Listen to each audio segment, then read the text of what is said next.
Assalamualaikum warahmatullahi wabarakatuh. Innal hamdalillah wassalatu wassalamu ala Rasulillah Sayyidina wa Maulana Muhammad bin Abdillah wa ala alihi wa sahbihi wa mawala. La haula wa la quwata illa billah. Amma ba'da. Yang terhormat Ibu Puspa Rohmi selaku pengampu mata kuliah bahasa Indonesia. Pertama-tama puja dan puji syukur kehadirat Allah Subhanahu wa taala yang telah memberikan banyak nikmat kepada kita semuanya sehingga kita bisa berkumpul dalam keadaan sehat walafiat. Yang kedua kalinya salawat serta salam tetap tercurah limpahkan kepada baginda kita beliau Nabi Agung Muhammad SAW. Semoga kita diakui sebagai umatnya dan diberi syafaat yang mulia nanti, amin amin ya rabbal alamin. Perkenalkan, nama saya Ilzam Adibalan Maida dengan nomor NIM 23104050031. Hari ini saya akan membahas tentang bagaimana hukum-hukum fisika yang kita pelajari bisa memperkuat keimanan kita kepada Allah Subhanahu wa taala. Di dalam Al-Qur'an, Allah Subhanahu wa taala banyak mengajak kita untuk merenungi alam semesta ini sebagai tanda kebesarannya. Ilmu fisika sebagai ilmu yang mempelajari alam semesta seharusnya bisa menjadi sarana bagi kita semuanya untuk memahami dan mengagumi ciptaan Allah Subhanahu wa taala. Yang pertama yaitu hukum gravitasi dan ketertiban alam.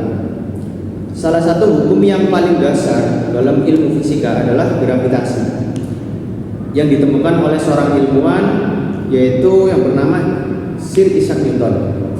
Gravitasi membuat planet-planet, bintang-bintang, dan galaksi-galaksi bisa tetap berada pada tempatnya. Kita juga bisa melihat bahwa betapa teraturnya pergerakan planet-planet dalam tata surya, termasuk planet kita yaitu bumi yang bergerak mengelilingi matahari pada orbitnya yang tetap. Hal ini sudah dijelaskan dalam Al-Quran surat Al-Mulk yang berbunyi A'udzubillahi minasyaitonirrajim. Bismillahirrahmanirrahim. Alladzi khalaqa sab'a samawati tibaqa ma tara fi khalqir rahmani min tafawut farji'il basara hal tara min futur.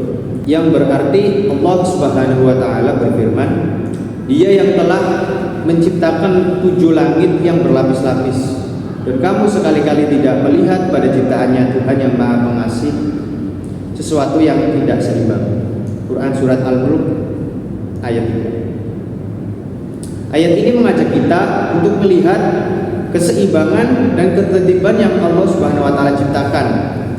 Dan hukum gravitasi adalah salah satu bentuk ketertiban ini. Yang nomor 2 yaitu hukum termodinamika dan siklus kehidupan. Dalam fisika, kita mempelajari hukum termodinamika, khususnya konsep energi yang tidak bisa diciptakan atau tidak bisa dimusnahkan, melainkan hanya bisa berubah bentuk.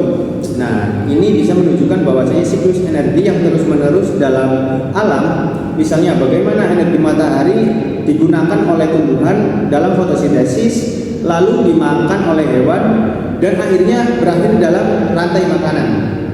Nah, Allah menyebutkan dalam Al-Quran bahwasanya segala sesuatu di alam semesta ini diciptakannya dalam keadaan sempurna atau dalam takaran yang sempurna. Quran surat Al-Qamar ayat 49. Oke, selanjutnya yang ketiga yaitu kecepatan cahaya dan ketepatan waktu dalam Al-Quran. Dalam fisika modern, kita mengenal kecepatan cahaya sebagai batas tercepat dari pergerakan benda fisik di alam semesta, yaitu sekitar 299,792 km per detik. Nah, ini menariknya dalam Al-Quran ada ayat yang seolah-olah itu menggambarkan kecepatan yang sangat cepat, seperti ketika Allah Subhanahu wa taala mengutus para malaikat dengan sangat cepat untuk membawa kabar atau takdir. Nah, pada Quran surat As-Sajdah ayat 5 disebutkan bahwasanya Dia mengatur urusan dari langit ke bumi, kemudian urusan itu naik kepadanya dalam satu hari yang kadarnya adalah 1000 tahun. Nah, para ulama menjelaskan bahwasanya ini menunjukkan betapa Allah itu menguasai waktu dan bagaimana ketepatan serta kecepatan ciptaan Allah itu sangat sempurna. Jadi untuk kesimpulannya, dari sini kita bisa melihat bahwasanya banyak konsep-konsep fisika yang dapat kita hubungkan dengan kebesaran Allah Subhanahu wa taala. Ilmu fisika bukan hanya untuk memahami bagaimana alam itu bekerja, akan tetapi juga bisa menjadi cara untuk merenungkan tanda-tanda kebesaran Allah, sebagaimana Allah itu mengajak kita dalam Al-Quran untuk berpikir dan mengambil pelajaran di ciptaannya. Ya, cukup sekian dari saya. Bila ada kata-kata yang salah, mohon dimaafkan. Wassalamualaikum warahmatullahi wabarakatuh.